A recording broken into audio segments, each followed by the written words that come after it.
Good morning, folks.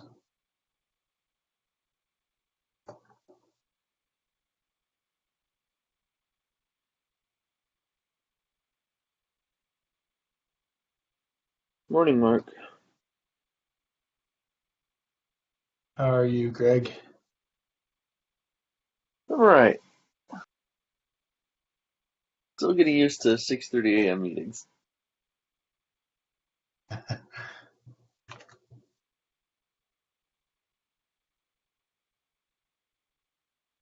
Yeah, you guys get kind of screwed out there with early meetings.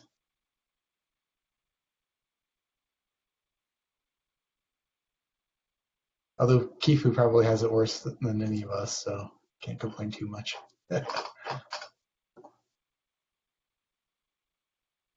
Yep, gotta pick your poison, morning or night. Exactly.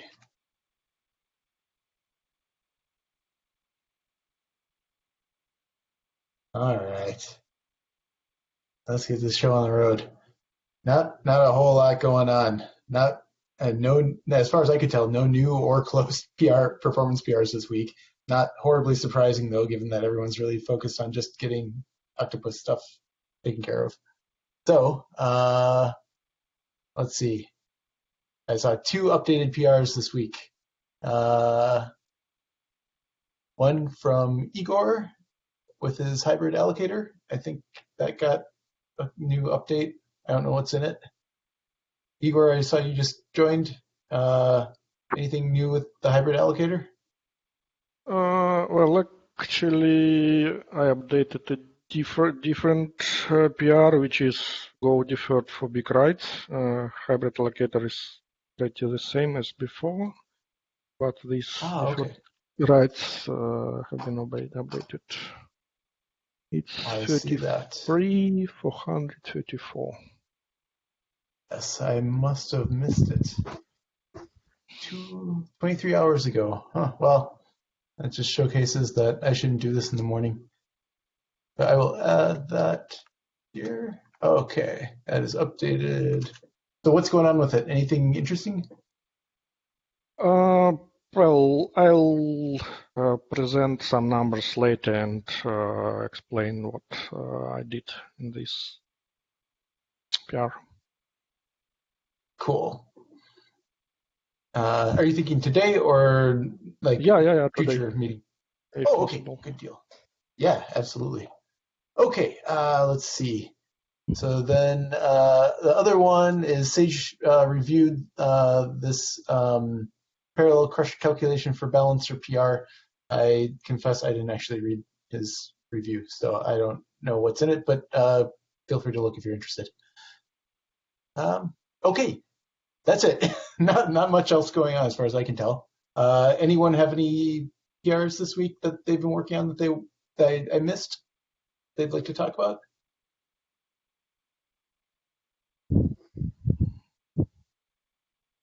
All right. Well, then, very quickly, last week I had mentioned that I had written libcepfs backend for the IO500 test suite, and thanks to Greg's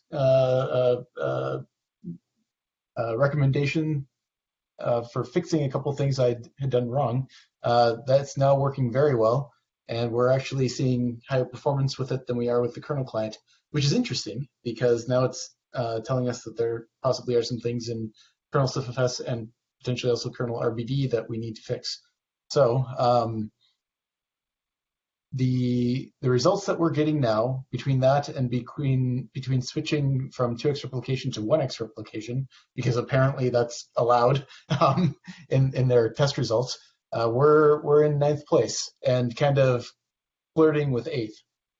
I think that's actually pretty good.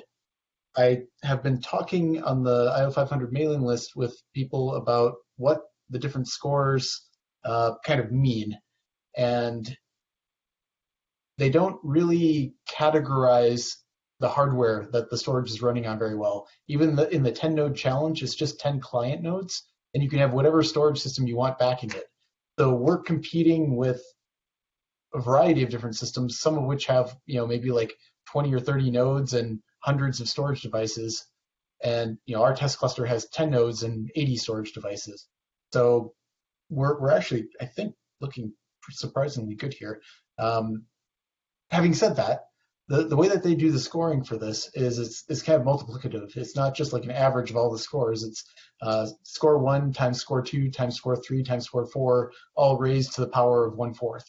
And it's a little more complicated than that because they calculate these independently for IOPS and bandwidth, and then they do the same thing across those scores. So it's kind of weird, but the end result is that low scores really, really hurt you. And we are getting low scores for the hard tests. So for like the IOR hard test, it's doing unaligned reads and writes to big files. And I need to go back and look at it again, but we may have multiple clients hitting the same file. So that's one thing. And then the MD test hard tests, you have one big directory and you have lots of clients writing lots of small files or reading or statting or whatever, those in that directory. So in that case, pinning doesn't help us. Both the existing static pinning and the ephemeral pinning, we only have one big directory to work with. So in that case, it's really how well the balancer works that affects that score. And for at least in these tests, it takes a long time for the balancer to actually get going. It does eventually, and even when it does get going, we do see really good distribution across MDSs eventually, but then there are like these weird periods of very, very slow access. It looks like maybe it's trying to move things back to the parent directory's MDS, which also is kind of bad. We're slower when we have the parent directory also trying to participate in handling either pin directories underneath it or fragments. So there's I think this whole area is very rich for figuring out what's going on and improving. So the gist of it is that I think we could actually do really, really good in these tests if we can take care of those two hard cases, the one with doing unaligned reads and writes to small numbers of very big files from lots of clients, and then the case of a single directory with many, many files being written or read or statted or whatever from multiple clients, but where we can't use pinning. So those are kind of the interesting cases in this. So that's basically it for now. We continue to improve it. I think we're actually doing pretty good, but more is to come. So any comments or questions on that stuff?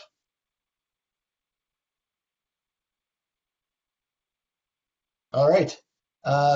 Adam, I know you said in stand-up that you don't have results yet, but do you want to just kind of explain the stuff that you're looking at with the allocators? Yes, basically, last week I was testing Igor's hybrid allocator. The reason was to find a proper value when the bitmap part of that hybrid allocator should kick in to get the proper balance of performance and memory usage. And strangely, I did not even finish that because some more problem has detracted me from it. Namely, I noticed that all of our allocators, when we have been like more than 80% full on disks, do degrade very quickly in terms of performance of CPU performance of actually performing allocations and deallocations.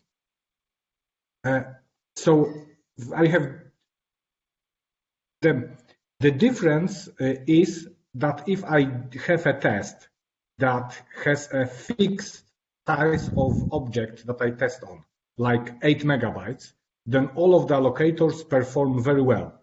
But if the distribution of sizes is not constant, I mean, there is some different sizes, even like 4 kilobytes, 64 and 8 megabytes, they're just only 3 acceptable sizes, then for a very full devices, all our allocators get very time consuming. And my question is, do we even care for disks that are filled more than 80%?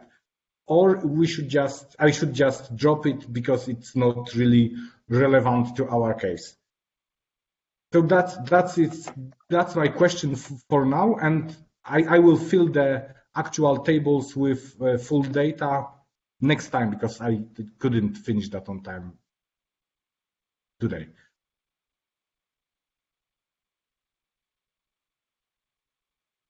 Adam, Go ahead, Igor. It sounds quite strange to me. I can understand why bitmap allocator behaves worse when you have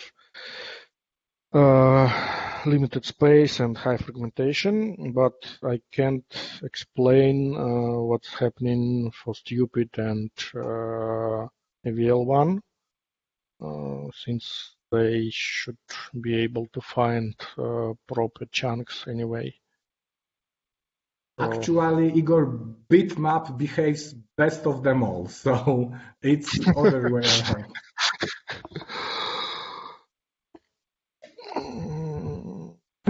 I will, in that case, maybe I will just finish the numbers and rerun them also on different machines, but I don't really expect a much significantly different numbers because I've been hitting cache sizes much earlier than the limits of that 80% field. So, but I will do that, and maybe we'll go back to that discussion next week.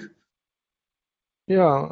Anyway, I'd like to get more information about the test case itself, what's happening there, and what are the numbers, and we can do some investigation after that. Cool, Igor. So maybe I will just contact you earlier next week when I have the data. How about that? Yeah, sounds good. Cool. Thank you.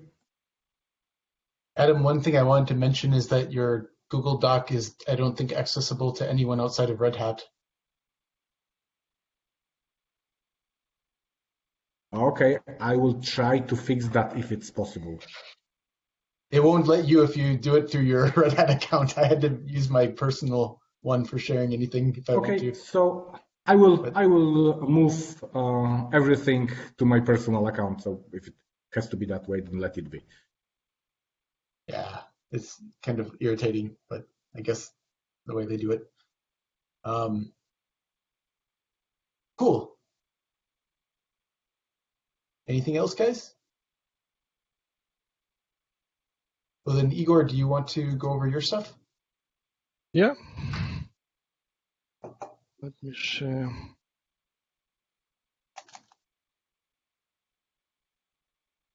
Can you see my screen? Yes. Okay. So, brief introduction first. So all this work is about migrating to 4K Minilog size for BlueStore for spinner drives.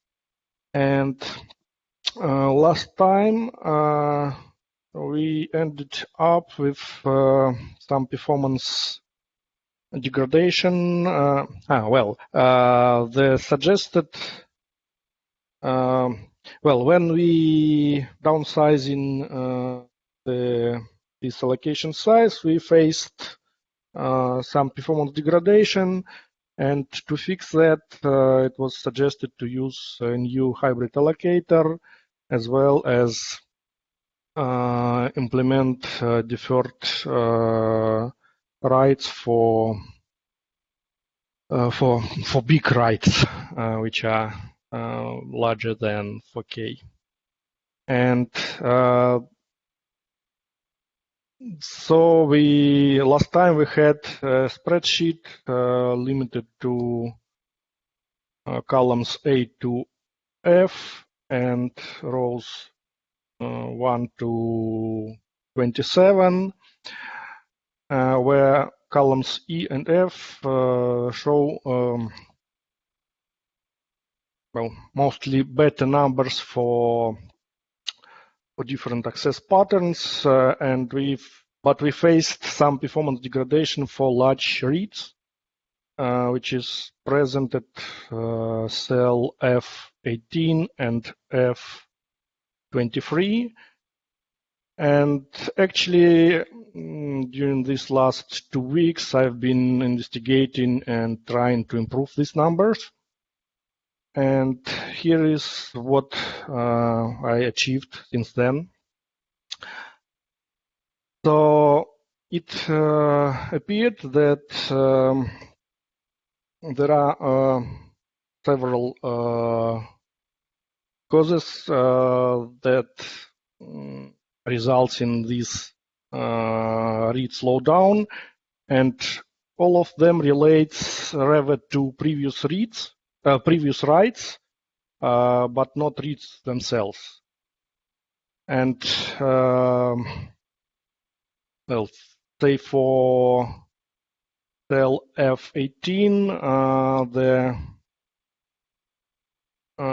actual operation which made this number worse than original read happened at cell F13 and cell F14, where we were performing mid-sized writes from 4K to 128K.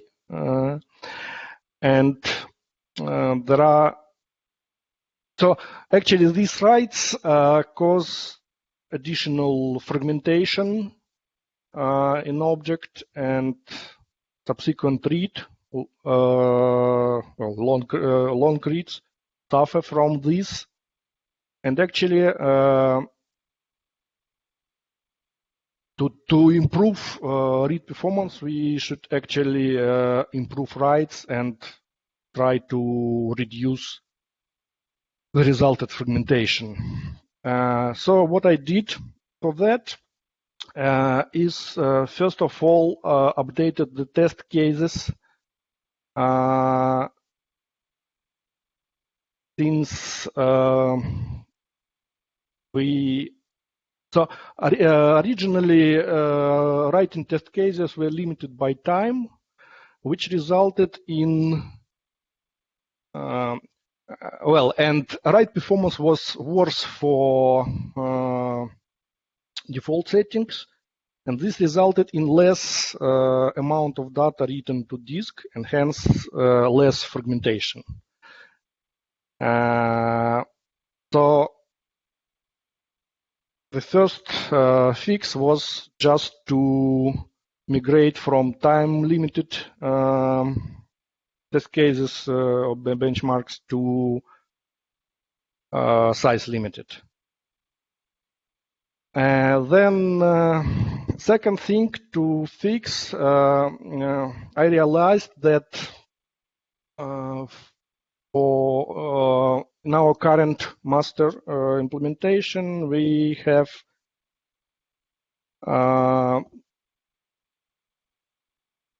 our effective deferred write size is larger than the default parameter, which is 32K. So if we perform override, we actually didn't care about the parameter, the config parameter, and perform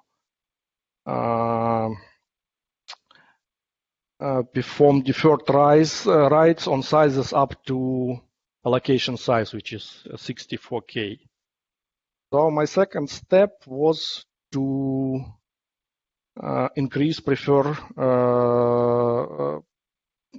deferred size parameter settings for big deferred writes.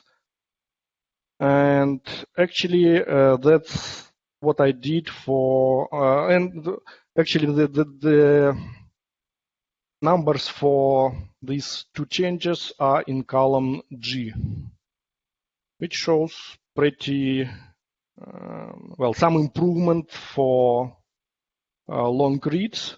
We still worse than master 64K case, but it's well, much closer now. And I'll try to cover a bit later why it's still worse. And well, it's a bit ahead of my talk, but actually the column H is another fix applied to deferred big writes, which is to handle some unaligned big writes and split them into parts if possible, and perform two deferred writes rather than create an additional blob, which again increases the fragmentation. But I'll try to cover this a bit later. Anyway, with all these fixes, my current performance for long reads is more or less on par with the default numbers, and well, most of other test cases are even better. Actually, there are some cases when performance is still worse for I'd say fragmentation is still worse for some write patterns, but again, I will cover this a bit later. Hey, Igor, can I ask a quick question? Yeah. What's the difference between row 23 and row 27 again? 23 and 27. 23 performs long reads on well, more or less fragmented space. So there is small writing benchmark before that, and no store reset after that. So space is more fragmented than in row 27, which is prefaced by 4 megabyte writes. I think I was missing something. These are in order from when you started the test, aren't they? Yeah, so there are some resets okay. to the store. So it's in row 11 and in row 21,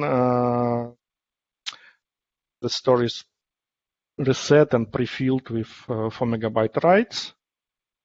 But other cases are just run on results from the previous. And actually that's better. And finally, I made some benchmarks which do the reset, then perform write, and then perform read, and it provides more clear view on what's happening. Sure. But okay. I'll cover that a bit later. Any more questions so far?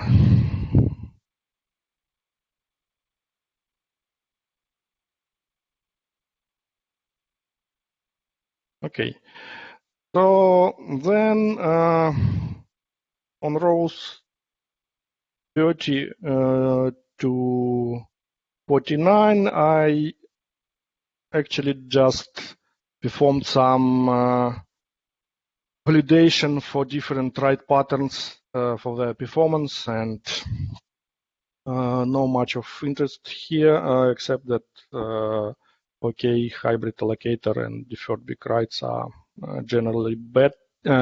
Well, I'd say that when we introduce deferred writes, deferred big writes, our write performance becomes worse. But this actually, there is a conflict between read performance and write performance here. So if we want faster reads, we should use deferred writes to reduce fragmentation, and hence we have worse writing performance. So as a result, I decided to try to preserve reading performance. Yeah, so to preserve reading performance and at cost of slower writes that we can potentially achieve without deferred big writes. But anyway, as you can see, these deferred big writes and hybrid 4K allocator are at the same level or better than original 64K master code. Any questions?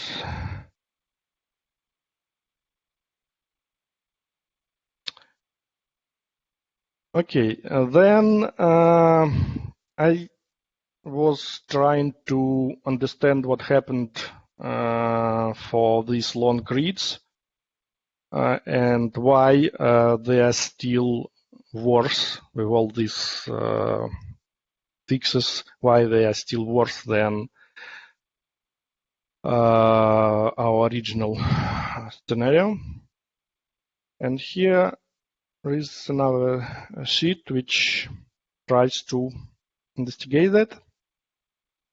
So first of all, the original point is that our performance was due to fragmentation caused by prior mid-sized writes, which are spread from 4K to from 8K to 128Ks. So I decided to try different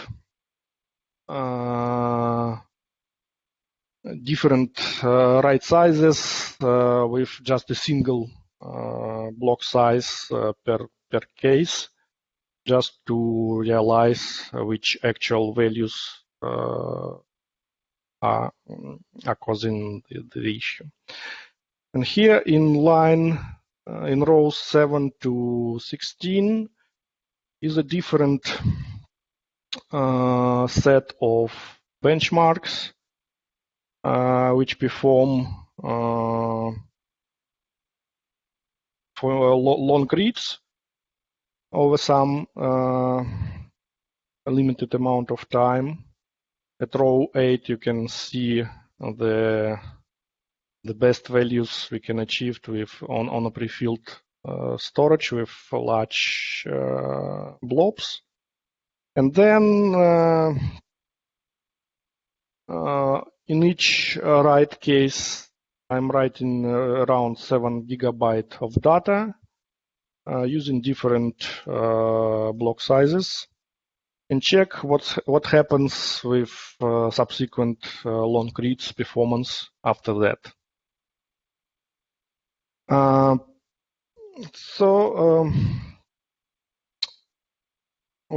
If you look at column C, you can see that after just the first write case, which is 24K write, random write, we can see some performance drop in read. And then again, one more unaligned set of writes makes reading performance even worse, which is row 20 or row 12, and so on and so forth. At this point, I realized that I am working on. So it's better to reset the store on each try, and then proceed with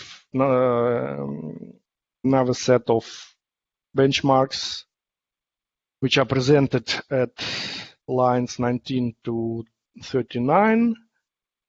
And here is the set. So each step includes store prefill, then random write using specific block size for the same with size limited mode, and then reading long reading and getting these numbers. And here we can see that well, say row 20 and row 23 are causing a significant performance drop, which is different from our original numbers presented in column B. Then 96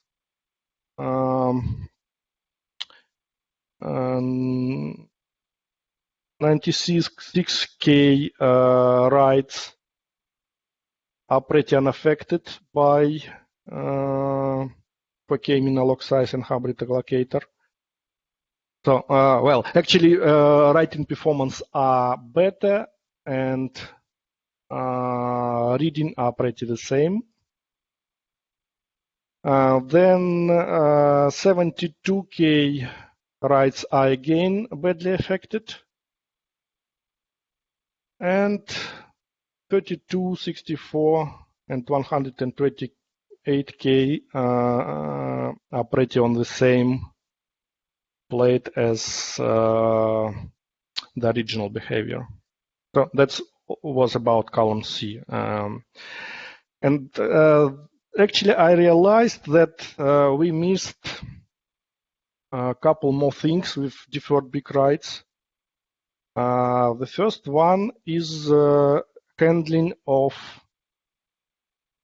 cases which, when write overlaps two adjacent blobs, and in implementation provided column C, if such write happened, we actually bypassed deferred write procedure and created an additional blob, and hence increased the fragmentation, which caused reading performance degradation. And this forced me to do some improvement to deferred big write procedure, which is handling such cases. So the code, new code, verifies if write overlaps two adjacent blobs, and if each part, well, it splits this write into chunks, and if each chunk can be written in deferred manner, and it wouldn't, finally we wouldn't have an increase in blob count. It performs this deferred procedure. Actually, it performs two deferred procedures to each for each part, and this actually resulted in some improvement, which are visible in column D and row 10 and 10 and 12. So you can see that for write sizes below 64K, which is actually the threshold for applying deferred writes at the moment. So this fix allows to achieve performance on par with the master. But larger write sizes are still suffering, might still suffer from additional fragmentation. So that's not the case for 96K writes, which I suppose because,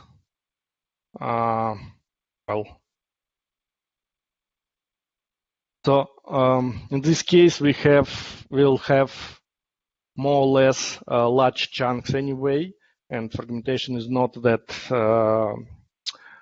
that doesn't cause that bad impact. But say for 72K writes, we still experience some slowdown, which means we experience some additional fragmentation. And the reason is that actually original master code performs writing for such blocks in a manner when it splits it into 64K and the rest part, and 64K is written in as a big write without any deferring, and the rest part is deferred. And well, actually, I can try to reproduce this behavior by introducing some additional code, but I don't see any way to. Actually, this it looks like it brings some additional complexity, which is probably not necessary, since these write sizes are not very common. It might need some additional settings and how to treat this write block, how to split it into big and small part. So it becomes not even implementation becomes more complicated, but the logical structure becomes more complicated as well. So actually, I decided to bypass this improvement for now, given that our overall reading performance is more or less on par with the master code. So not that the drop is not that significant, I'd say. My opinion doesn't worth the additional complexity. I have a quick question on that 72K, 96K case. Yep. Do you think it makes sense to just increase the deferred write big to 128K? I'm afraid it will result that, well, too much something like 150K will behave, will suffer from the same pattern. So right. It can be adjusted by increasing the parameter. You should change the behavior so again to treat which is which size is big and which size is small, as we had in master, as we have in Yeah, master. Okay.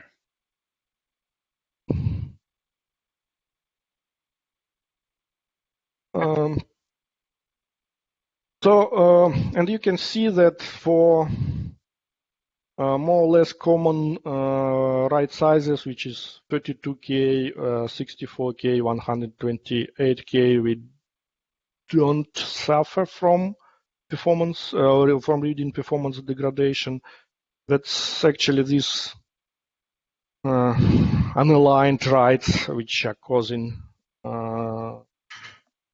drop, and so one should have plenty of them to increase the actual fragmentation and get these worse numbers.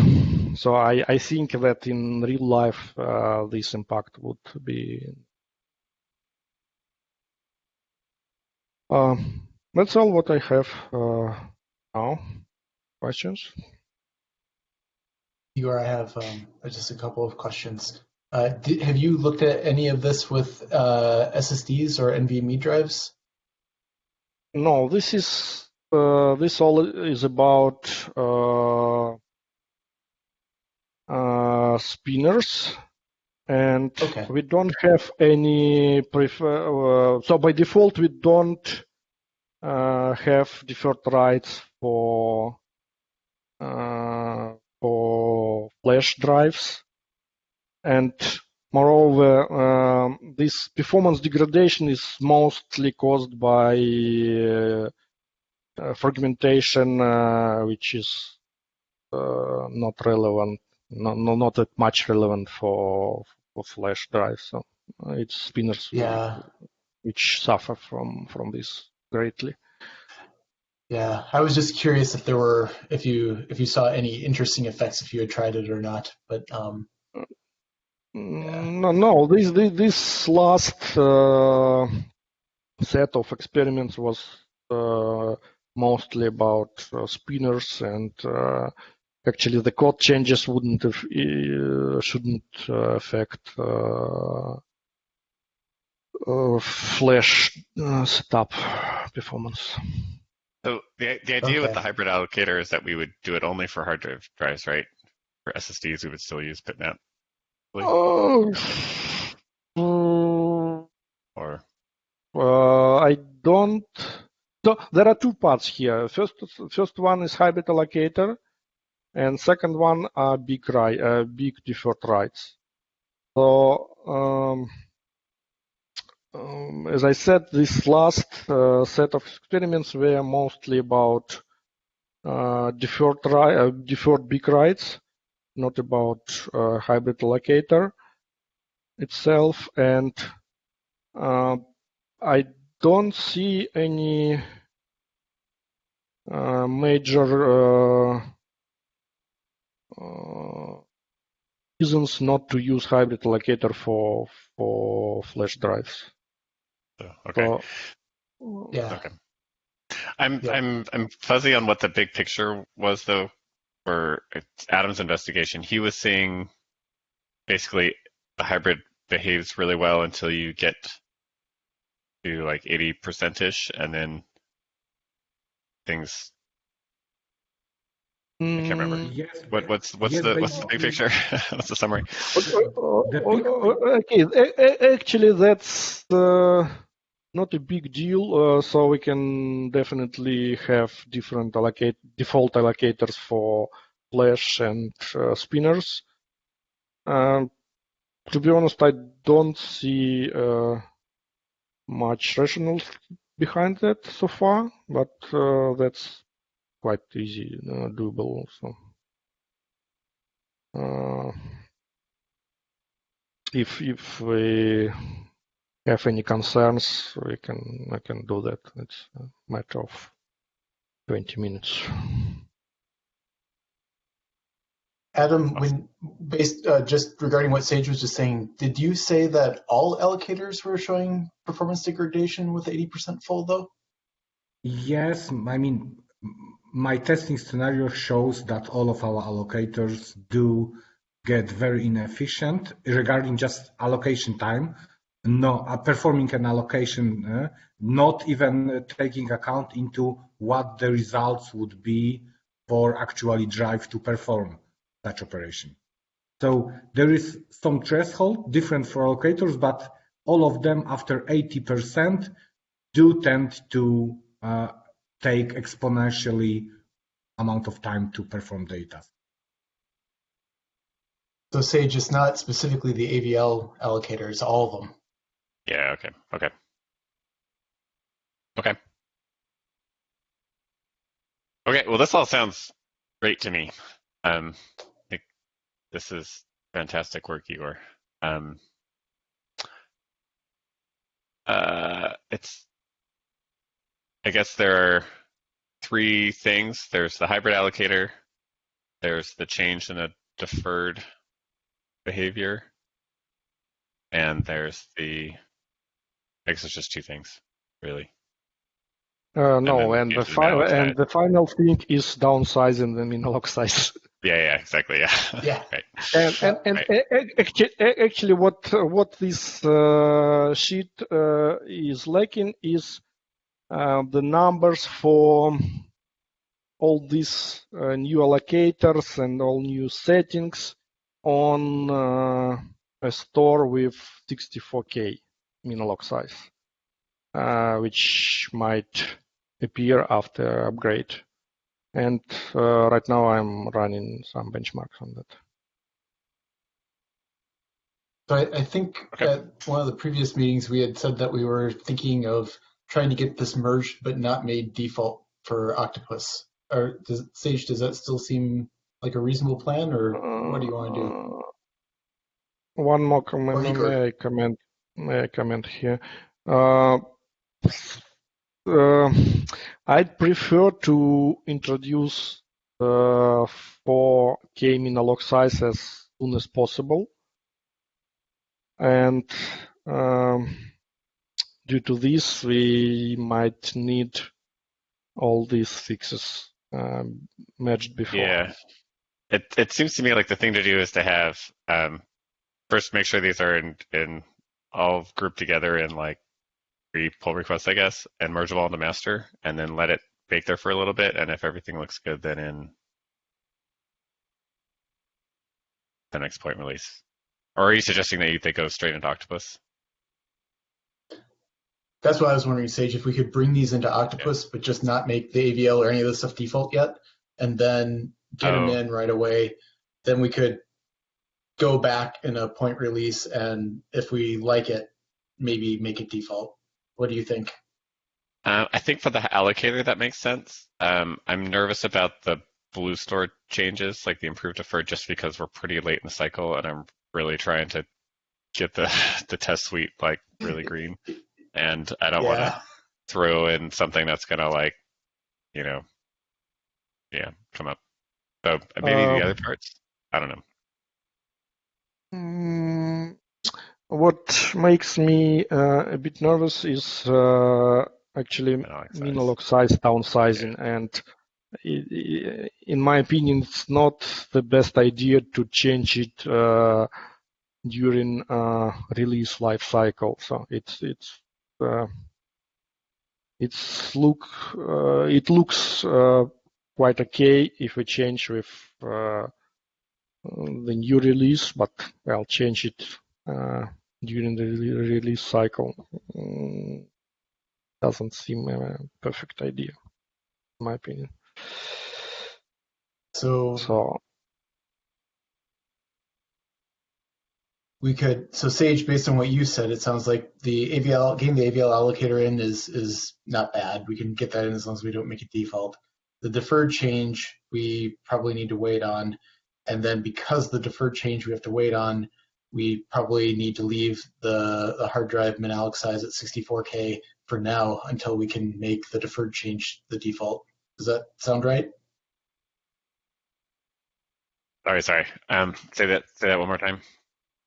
So it sounds like, based on what you said, we can get AVL in right away. We don't need to make it. We won't make it default, but we can get it into Octopus without really worrying about it too much, as long as it passes tests. The deferred change we don't want to do for Octopus. We want to wait on that, and because we're waiting on that, we probably don't want to make the min-alloc size change. That's kind of what I'm thinking. Yeah. The downside there, as Igor's pointing out, is that the first few OSDs that are deployed with Octopus are going to have a large min-alloc size, and so they won't really capture these benefits. But I'm just I don't know, too nervous to drop it in. So I think we should put this into. Let's put it in master right away, and as soon as we are comfortable, backport it, and maybe that'll be in time for the release, but probably it'll be like the .1 release, and probably, to be honest, not that many people are going to deploy the .0 anyway, except for to play around. So it's usually how it works. I think that'll be okay. Igor, I'll try to get some tests running on this stuff too, so that I can give you some feedback if I see anything interesting going on with it. Yeah, I'm especially interested in for these IO 500 tests. They're on NVMe, so there's that. But specifically for AVL, I'm curious if AVL can help out in some of the tests I've got where I'm seeing the unaligned writes. I don't expect much difference between bitmap and AVL since the allocation overhead is pretty small. I mean, CPU time required to perform allocation, it doesn't bring significant latency to the actual path. What is better for AVL allocator is the ability to provide continuous allocations, and that's what spinners benefit the most. And the NVMe drives are not that. So they don't care much about this continuity. So I don't expect much difference for NVMe allocator. In some artificial scenarios, in standalone Blue Store, then maybe, but in the full stack, please do not expect much difference. Sure. Okay. But I can at least tell you if something crops up, if there's something unexpected, I guess. Yeah. More testing is always better. Yeah.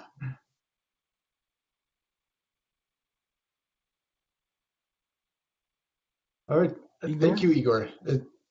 Yes. Go ahead, Igor, Adam. I think I have a question.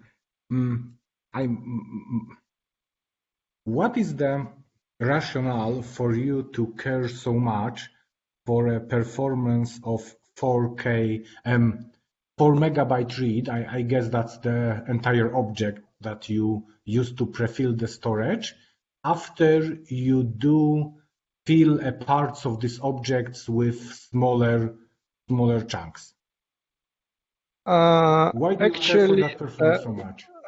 That was driven by the previous performance meeting when this case was the only red case, I'd say. So it showed worse performance comparing to all other cases, and so there was a question why what was happening here, and actually that's a driver. So I don't expect this case widely spread in production or things like that. Okay, because I would like to provide. Sorry, Mark, please go ahead. I was just going to say, I don't think it's necessarily a widely used case, but I could imagine a scenario where you've got something that's doing a lot of small random writes over a big data set and then reads the whole thing in, right? No, actually, I cannot. I do not know which Oh, really? client would perform such a pattern, because if that 4 megabyte object is a part of RBD, then writing a part inside of that object means that actually for a file system that supports it on the other end, there is a file inside, because overwrites in a parts of a file in a typical use of file system is a very rare operation. We usually create files, append to them, and close them. Isn't this exactly what would happen in replication though? Where if you might have like lots of small writes to something like some block on RBD, and one of your OSDs goes down, and now you're replicating objects all over the place, wouldn't you be doing a large read of that object after potentially having a client do lots of small writes? You mean doing peering or If you're moving objects around in Ceph, you have a client that does lots of small random I/O to some block in RBD, and now you have an OSD go down, and you're replicating objects across, and you're doing reads. Wouldn't you be doing big 4 megabyte reads right after you've done those small writes? Yes, in that case, I guess we would do. Like I know it's not necessarily like a super common case, but it seems like it's still a relevant one to me.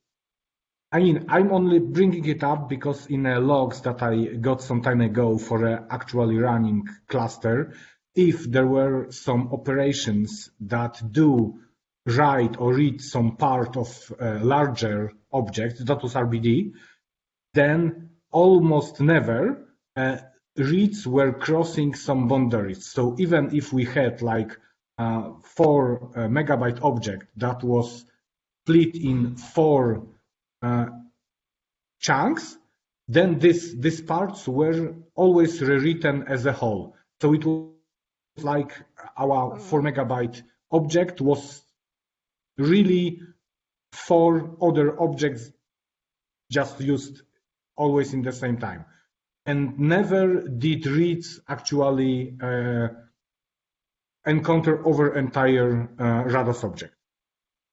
I mean, but that was a case of a running cluster with some customer applications, not a cluster that was doing a recovery or something like that. Does my case here seem valid? I mean, Sage, does that seem like, am I right about that assumption? Sorry. Sorry, I got distracted. What was the assumption? So the question is, okay, for patterns where you have like a client doing small random writes across an object, like say RBD, right? You got a 4 megabyte object for the block. And then later on, we have an OSD go down and we need to replicate that data. A 4 megabyte read following potentially small writes is not necessarily an unusual use case. Yep. I mean, it's maybe not super common, but is that right? I think so. Does that seem? Yeah, basically recovery of fragmented objects. Sort of a standard case of, So a couple of cents from my side. Actually, Adam is raising the good question, and I touched that a bit during my presentation. But actually, we have a conflict between 2 cases. The first one, which I'd say conservative, and this one I tried to preserve so far, is first of all, is to be more or less on par with our original behavior.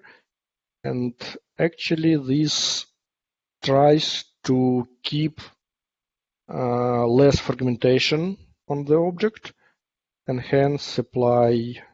So with 64K min-log size, we had larger chunks, and hence we had less fragmentation than we potentially might have with 4K.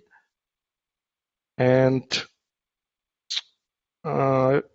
trying to to implement this conservative approach results in worse writing speed and in better reading performance.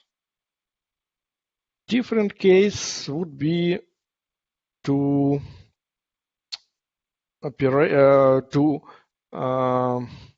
operate in an assumption that user tries to read and write this, well, more or less the same chunks, and hence when we perform writing, it's better to keep this block unsplitted and then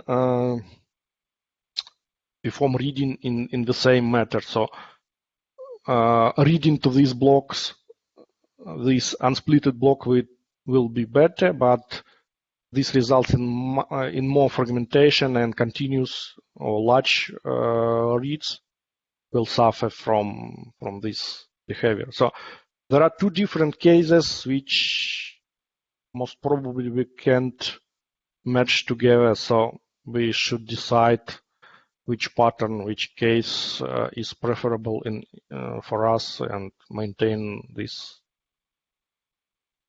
behavior. So as I said, I try to preserve conservative approach which we had before.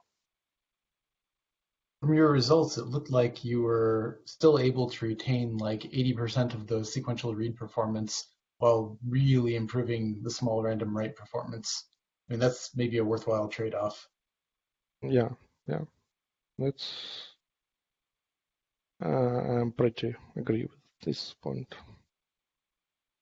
So right, we can achieve even better write performance, but well, different read patterns might suffer from this benefit. The good news, right, is that you can tune it. So I mean, it's not ideal that gets passed on to the user, but if they have like no small I/O workloads, they could. Well, then they don't have fragmentation anyway. So maybe I think it's probably what you've chosen seems reasonable to me. Well, actually, that's a thing which should be provided as a hint or whatever. So we don't know the preferred way for access this object, and hence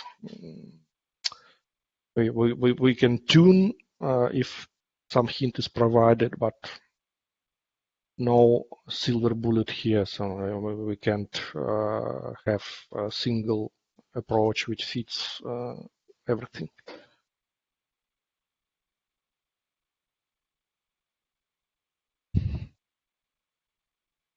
Well, it looks good to me. I'm really impressed. Great work.